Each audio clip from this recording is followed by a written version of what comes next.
नमस्कार, जय हिंद। आप सभी का बहुत बहुत स्वागत है संवाद विद तेज चौबे में। मैं एडवोकेट तेज प्रताप चौबे आप सभी के समक्ष उपस्थित हूँ।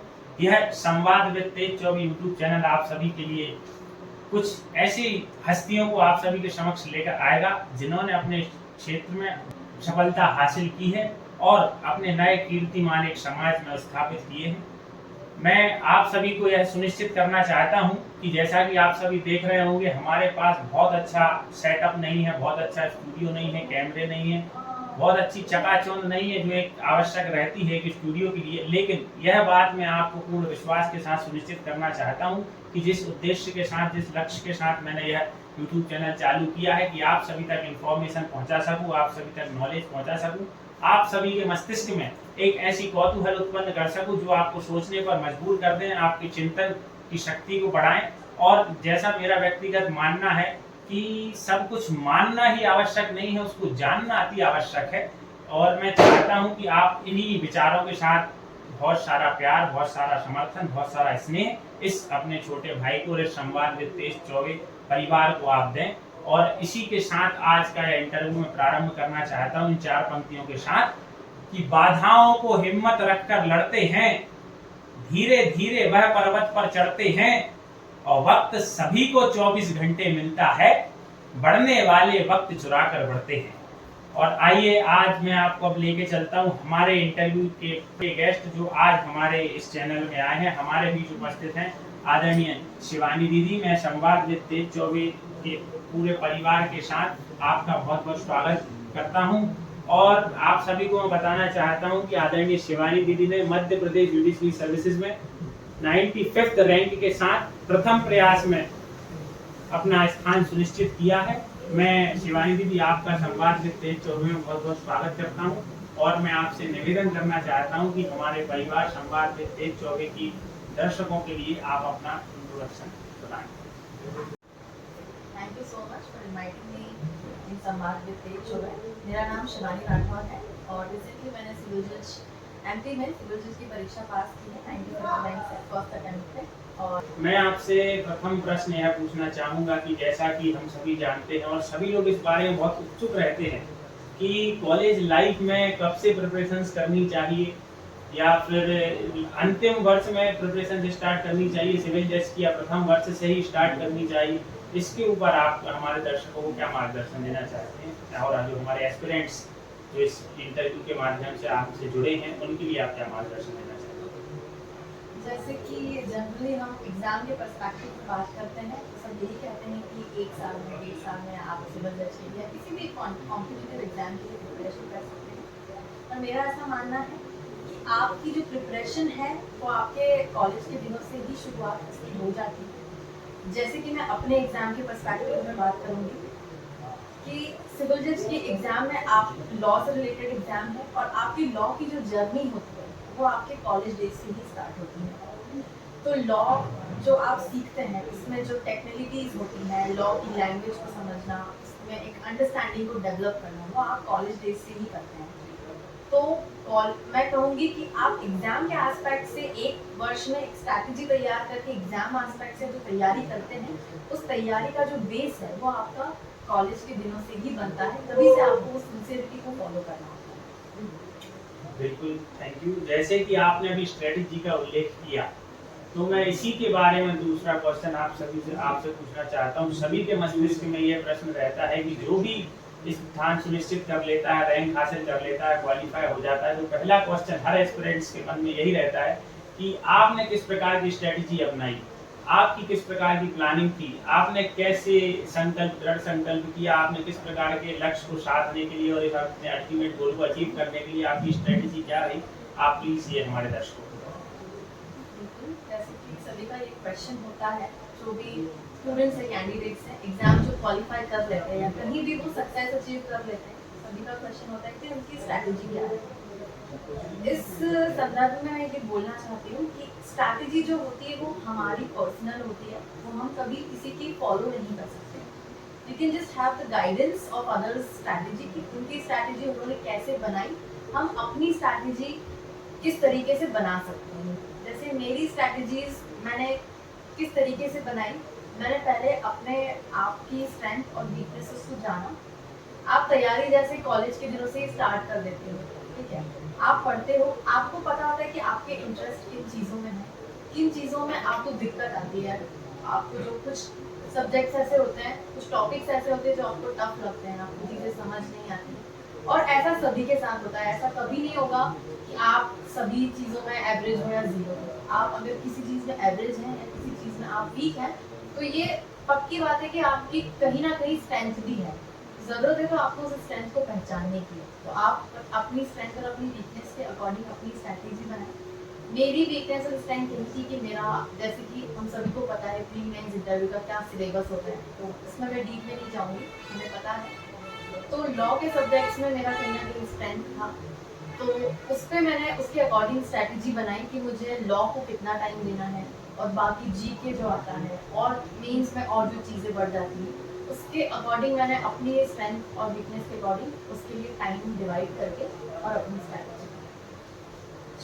एक और प्रश्न सभी के मस्तिष्क में रहता है कि महाविद्यालय का, कॉलेज का एटमॉस्फेयर का कितना योगदान है इस जर्नी में अपने गोल को अचीव करने के लिए। सिविल जज, जो कि हम सभी जानते हैं बहुत ही एक डिग्निफाइड पोस्ट है, तो कॉलेज का कितना, एटमॉस्फेयर का कितना इसमें इफेक्ट पड़ता है? क्योंकि समाज में कुछ प्रकार की ऐसी धारणाएं हैं कि कुछ लोग बोलते हैं कि आप बनारस विश्वविद्यालय से यदि से पढ़ते हैं तो वहाँ का एटमॉस्फेयर आपको हेल्प करेगा सिविल सर्विसेज के लिए, या आप हरी सिंह गौर विश्वविद्यालय से करें, आप PHU से करें या JNU से करें, तो इसका बहुत प्रभाव पड़ता है। मैं आपसे इसके बारे में जानना चाहता हूँ कि एटमॉस्फेयर का कितना इफेक्ट रहता है। इस पर मैं कहूँगी कि मैं सबसे पहले बताऊँगी कि मैं किस कॉलेज से पढ़ी हूँ। मैं इंदौर की ही लोकलाइट हूँ और इंदौर के गवर्नमेंट लॉ कॉलेज से मैंने अपना DLLB का ग्रेजुएशन किया है। तो माहौल मैं समझती हूँ कि हमारा आज का जो कल्चर है उस हिसाब से एक माहौल बहुत ज़रूरी है, लेकिन मैं ऐसा भी मानती हूँ कि अगर आप में काबिलियत है और अगर आपने एक लक्ष्य निर्धारित अपने जीवन के लिए कर लिया है और आप उसमें निरंतर प्रयास कर रहे हैं, तो आप खुद वो कैपेसिटी रखते हैं, क्योंकि आप कॉलेज के स्टूडेंट हैं, आप युवा हैं, आपसे ही आपका कॉलेज बनता है, आपसे ही ये देश बनता है। तो अगर आप चाहें तो आप ही अपने कॉलेज को एक अच्छा माहौल बना सकते हैं, निरंतर अपने कार्यों में अच्छा पार्टिसिपेशन करके, अच्छा परफॉर्मेंस देके आप अच्छा माहौल क्रिएट कर सकते हैं। और यदि आपका लक्ष्य निर्धारण है और आप उस पर निरंतर प्रयास करें, तो आप सीखना चाहें तो कहीं से भी किस तरह से सीख भी सकते हैं और सिखा भी सकते हैं। जैसा कि आपने बोला कि आप युवा हैं, और मुझे पंक्तियां याद आती है कि उस ओर जमाना चलता है जिस ओर जवानी चलती है। लेकिन एक और बड़ी विडंबना, एक और बड़ा प्रश्न समाज में उत्पन्न होता है कि एक लॉ एस्पिरेंट के लिए, लॉ का जो बच्चा है जो लॉ फील्ड से बिलोंग करता है, उसको पारिवारिक पृष्ठभूमि को मैनेज करते हुए, साथ साथ अपनी वकालत को मैनेज करते हुए और उसके साथ साथ सिविल जज की प्रिपरेशन करते हुए किस प्रकार की चुनौतियां उसके जीवन में आती हैं। तो इन तीनों चीजों के विषय में कैसे तारतम्य बनाकर और इन तीनों चीजों को एक साथ रहकर कैसे मोटिवेटेड रहें, फोकस्ड रहें और अपने गोल को अचीव करें, इसके ऊपर आप क्या कहें? हमारा जो समाज है वो पारिवारिक समाज है। हमारे वहाँ पर परिवार को बहुत ज़्यादा अहमियत दी जाती है, और पारिवारिक परिवार है तो समस्या, पारिवारिक समस्याएं भी होंगी, सभी के जीवन में होती है। कोई भी अछूत नहीं है इस चीज़ से कि परिवार है लेकिन पारिवारिक समस्या नहीं है। समस्याएं सबके जीवन में आती हैं, लेकिन यदि हम हमारा एक लक्ष्य निर्धारित कर दें और हमने प्रायोरिटाइज कर दिया है हमारे लक्ष्य को कि हमें इस फील्ड में या इस लक्ष्य को कब तक कैसे हासिल करना है, तो हमारा एक माइंडसेट बन जाता है, तो हम हमारे जीवन में जो भी चुनौतियां आती हैं उसको इग्नोर करने की हमको शक्ति मिलती है। जैसे मुझे डिसाइडेड था, मेरा गोल था कि मुझे फर्स्ट अटेम्प्ट में सिविल जज बनना है। तो कुछ दिक्कतें आई फैमिली में, जैसे किसी का निधन हो गया या और भी दूसरी जो पारिवारिक समस्याएं आती हैं, सभी के परिवारों में मतभेद होता है, ऐसी सब समस्याएं। लेकिन मेरा लक्ष्य निर्धारित था और मेरी प्रायोरिटी थी कि मुझे ये बनना है। समय आपके सामने है, तो आपको निर्धारण करना है कि आपको उस समय को, अपनी एनर्जीज को समस्याओं के बारे में चिंतन करके, उसमें दुखी होके, उसमें रोकर निकालना है, या फिर अपने लक्ष्य की तरफ निरंतर प्रयास करके सारी चुनौतियों का सामना करते हुए और अपनी एनर्जी को सेव करके आपको अपने लक्ष्य में लगाना है। तो ये आपके हाथ में है। तो समस्याएं, चुनौतियां सभी के जीवन में आती हैं। तो आप यही सोचें कि सभी के जीवन में है, सभी के पास समय भी बराबर है और सभी के जीवन में चुनौतियां और समस्याएं आती है, तो आपको उसको इग्नोर करना है, अपनी एनर्जी को सेव करना है और अपने गोल में लगाना है। जैसा कि आपने उल्लेख किया फर्स्ट अटेम्प्ट का, इसके ऊपर भी बड़ी भ्रांतियां समाज में फैली हुई हैं कि कम से कम आपको 3 साल की तैयारी तो चाहिए ही चाहिए, या judiciary it need required that much time, it's very important, it's compulsory. तो जैसे कि आपने प्रथम बार में अपना स्थान सुनिश्चित किया, तो इसके बारे में आप क्या कहना चाहते हैं कि हर लॉ एस्पिरेंट्स के, और सिर्फ लॉ एस्पिरेंट्स ही नहीं, मुझे लगता है चाहे वो किसी भी चीज़ की प्रिपरेशन कर रहा हो, चाहे वो IAS IPS हो या नॉर्मल टीचिंग फील्ड में भी हो, सभी का यह उद्देश्य रहता है, लक्ष्य रहता है कि प्रथम प्रयास में वह सफलता हासिल करें। तो मैं आपसे इसके बारे में जानना चाहता हूं कि प्रथम प्रयास में आपने अपनी स्थान सुनिश्चित किया और सफलता हासिल की, इसके बारे में आप क्या कहना चाहते हैं? सबसे पहले तो ऐसा कुछ भी नहीं है कि आपको सक्सेस होने के लिए 1 या 2 अटेम्प्ट से ज़्यादा देना ही पड़ेंगे तभी आपको नॉलेज होगा। ये आपके ऊपर है। अगर आपने ऐसा पर्सपेक्टिव बना के रखा है कि एग्ज़ाम हम पहली दूसरी बार तो इसीलिए देते हैं ताकि हमें नॉलेज हो जाए कि एग्ज़ाम कैसी होती है, कैसा पेपर आता है। मार्केट में पेपर्स अवेलेबल हैं, आप उनको कॉलेज दिनों में ही खरीद के देख सकते हैं कि किस तरीके का पेपर आता है। आप टेस्ट दे सकते हैं। आप जिस दिन ठान ले कि मुझे सिविल जज बनना है या कोई भी कॉम्पिटिटिव एग्जाम आपको क्लियर करना है, बस उसी दिन से जब आप पहला दिन जब स्टार्ट करते हैं तभी से आपको ये नहीं सोचना है कि ठीक है मैं करती हूँ फिर मैं एग्जाम, पहला तो सब ऐसे ही देते हैं। अगर आप ये सोच के पहला अटेम्प्ट देंगे कि मुझे सिर्फ देखना है कि मैं कैसा कर पा रही हूँ क्या नहीं कर पा रही हूँ, तो वो आपका फिर अटेम्प्ट प्रैक्टिस ही होगा। लेकिन अगर आप कहेंगे कि रिजल्ट को साइड में रख के अगर आप सोचेंगे नहीं मुझे अपना पूरा बेस्ट इस फर्स्ट अटेम्प्ट में देना है, तो बिल्कुल आप उसी तरह से तैयारी भी करेंगे और उसी तरह से आप परफॉर्म भी करेंगे और आपको सफलता भी मिलेगी। तो जैसा कि मैम ने बताया, सारी भ्रांतियां तोड़ते हुए कि यदि आप अपने लक्ष्य को ठान लें तो आप उसको बिल्कुल प्रथम प्रयास में हासिल करते हैं, जिस प्रकार अर्जुन ने सिर्फ मछली की आंख देखकर निशाना लगाया था। और जैसा कि सभी लोग बोलते हैं कि प्री मेंस और इंटरव्यू के लिए अलग अलग स्ट्रेटजीज अप्लाई करते हैं, तो मैं उसके ऊपर मैं आपसे चाहता हूँ कि आप थोड़ा उसके ऊपर प्रकाश डालें कि प्री मेंस और इंटरव्यू की किस प्रकार से प्रिपरेशन करनी चाहिए, किस प्रकार की बातों का ध्यान रखना चाहिए। और इसमें एक और मैं प्रश्न ऐड करना चाहता हूँ कि जब कोई भी बच्चा प्रिपरेशन स्टार्ट करता है तो वो यहाँ से सिलेबस लेके आएगा, वहाँ से सिलेबस लेके आएगा, इसने ये बता दिया, उसने वो बता दिया। तो मैं आपसे यह प्रश्न पूछने के पहले कि क्या पढ़ना है, मैं आपसे यह प्रश्न पूछना चाहूँगा कि अवॉइड क्या करना चाहिए, छोड़ना क्या चाहिए, क्या नहीं पढ़ना चाहिए, जिससे आप फोकस्ड रहें और कंफ्यूज ना रहें। देखिए इस मैटर पे मैं यही बोलूँगी कि बहुत सारे लोग बोलते हैं कि इस कोचिंग की नोट्स में पढ़ लूँ, फिर अपने दोस्त से नोट्स ले लिए, ठीक है, फिर अपने नोट्स आप चेक कर रहे हो। सबसे पहले आपको अपने माइंड को एकदम क्लियर रखना है। आपको सबसे पहले तो खुद पे भरोसा रखना है कि मैं जो पढ़ रही हूँ वो आएगा, वो सही है, क्योंकि किताबें आपके पास है, मार्केट में अवेलेबल है, राइट। बहुत सारे लोग आपको अलग अलग गाइडेंस देते हैं कि आप यहाँ से पढ़ लीजिए, ये नोट्स ले लीजिए, या फिर अगर आपने ये किताब नहीं पढ़ी तो आपका तो हो ही नहीं सकता, या फिर आपने इतने OTs नहीं लगाए तो आप पॉसिबल नहीं है कि आप प्री क्लियर कर लें। ऐसा बिल्कुल भी आपको क्वांटिटेटिव नहीं होना है। आपको अपनी स्टडीज को बहुत कंसाइज, बहुत क्लियर और बहुत क्वालिटेटिव रखना है। आप डिसाइड कर लीजिए, क्वेश्चंस देख लीजिए, आपको पता है कि किस तरह के क्वेश्चन पूछे जाते हैं, उसके अकॉर्डिंग आप अपनी एक स्ट्रैटेजी बनाइए। एक आप अपना जो भी मटेरियल है वो कलेक्ट कर लीजिए कि मुझे ये किताब पढ़नी है, डायरेक्ट्स पे ज़्यादा फोकस करना है और उसकी अंडरस्टैंडिंग के लिए आप रेफरेंस बुक रेफर कर सकते हैं। और आपको जो नोट्स हैं वो अपनी लैंग्वेज में बनाना है, बहुत इजी, जिसको आप बहुत अच्छे से एग्जाम टाइम में जब हरी में हम सब चीज़ें रिवाइज करते तब आप बहुत इजी लैंग्वेज को जितने अच्छे से ग्रैब कर पाएंगे। आपके जो भी कॉन्सेप्ट हैं तो आपके नोट्स बहुत कॉन्सेप्चुअल होना चाहिए। एग्जाम टाइम में प्रेशर में जिस लैंग्वेज को आप बहुत इजीली ग्रैब कर सकते हैं उसी लैंग्वेज में आप अपने नोट्स को सिंपल एंड सॉर्टेड रखिए। और ऐसा कुछ भी नहीं है कि आपने उस कोचिंग के नोट्स नहीं पढ़े तो आपको नहीं आएगा, आपने वो पर्टिकुलर किताब नहीं पढ़ी तो नहीं आएगा, उसी ऑथर की किताब पढ़ना है, ऐसा कुछ भी नहीं है।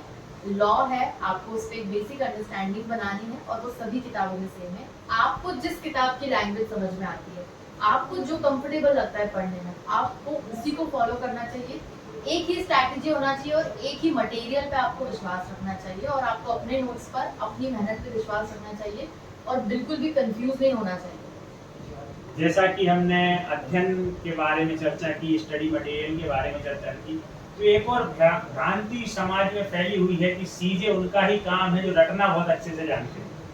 एक इस प्रकार की एटमॉस्फेयर वातावरण बना दिया गया है कि सीजे को वो अति शीघ्र निकाल लेते हैं या सिर्फ वो ही निकाल सकते हैं जो रट्टाफिकेशन में बहुत एक्सपर्ट हैं या जो रट बहुत अच्छे से सकते हैं। इसके ऊपर आपके क्या विचार हैं? ये बिल्कुल भी सही नहीं है।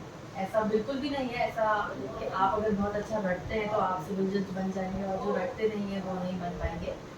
सिविल जज की जो एग्ज़ाम है उसमें वो आपके कॉन्सेप्ट पर ज़्यादा फोकस करते हैं कि आप कितने आप कॉन्सेप्ट क्लियर कर पाते हैं।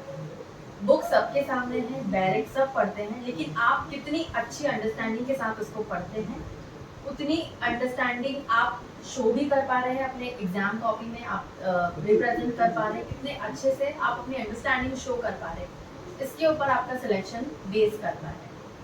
तो मुझे नहीं लगता है कि सिर्फ रट्टा मारने से एग्जाम क्लियर होती है।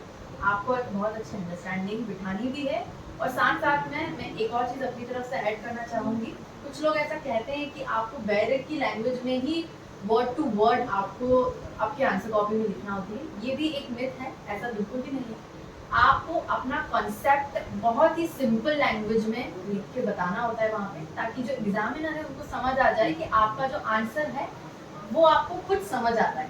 जो चीज़ आपको खुद समझ नहीं आती वो आप किसी और को कैसे समझाओगे। तो एक बहुत अच्छी अंडरस्टैंडिंग के साथ आपको अपने आंसर्स लिखने होते हैं, फ्रेम करने होते हैं, बहुत ही कंसाइज वे में फ्रेम करने होते हैं। और लेकिन एक बात है, आपको जो लीगल टर्मिनोलॉजीज हैं उनको चेंज नहीं करना होता है, उनको आपको बैरिक की जो लीगल टर्मिनोलॉजीज होती है उसी में रखना होता है। बाकी लैंग्वेज आप अपने हिसाब से बहुत सिंपल और अंडरस्टैंडेबल बनाकर लिखेंगे, उतना ही ज़्यादा आपको एप्रिसिएशन मिलेगा। जैसा कि आपने अभी समझ के बारे में बात की, समझदारी के बारे में बात की, तो एक और भ्रांति बहुत लोगों ने बना के रखी है कि आप प्रैक्टिस करते वक्त, वकालत करते समय यदि आप सीजे की प्रिपरेशन कर रहे हैं तो ये बहुत डिफिकल्ट है, तो वकालत से एकदम दूरी बना लीजिए और पूरे फोकस्ड हो जाइए आप सीजे के ऊपर। तो इसके ऊपर आपके क्या विचार हैं कि वकालत करते करते साथ में क्या आप सिविल जज की प्रिपरेशन कर सकते हैं, या फिर आप सिर्फ उस पर ही फोकस्ड रहेंगे और सिर्फ तभी आप एग्जाम क्वालिफाई कर सकते हैं? इस पर मैं यही कहूँगी कि प्रैक्टिकल नॉलेज होना तो बहुत आपको ज़रूरी है। प्रैक्टिकल नॉलेज आपकी प्रिपरेशन में आपको बहुत हेल्प करता है। आपको चीज़ें बहुत जल्दी अच्छे से समझ आती हैं, आप रिप्रेजेंट करना अच्छे से सीख जाते हैं, क्योंकि जब आप प्रैक्टिकल वर्ल्ड से आपकी थ्योरी वर्ल्ड को कनेक्ट करते हैं, उसका रिप्रेजेंटेशन, उसका परफॉर्मेंस उभर के आता है और वो आपके लिए बहुत हेल्पफुल होता है। तो प्रैक्टिकल नॉलेज बहुत ज़रूरी है।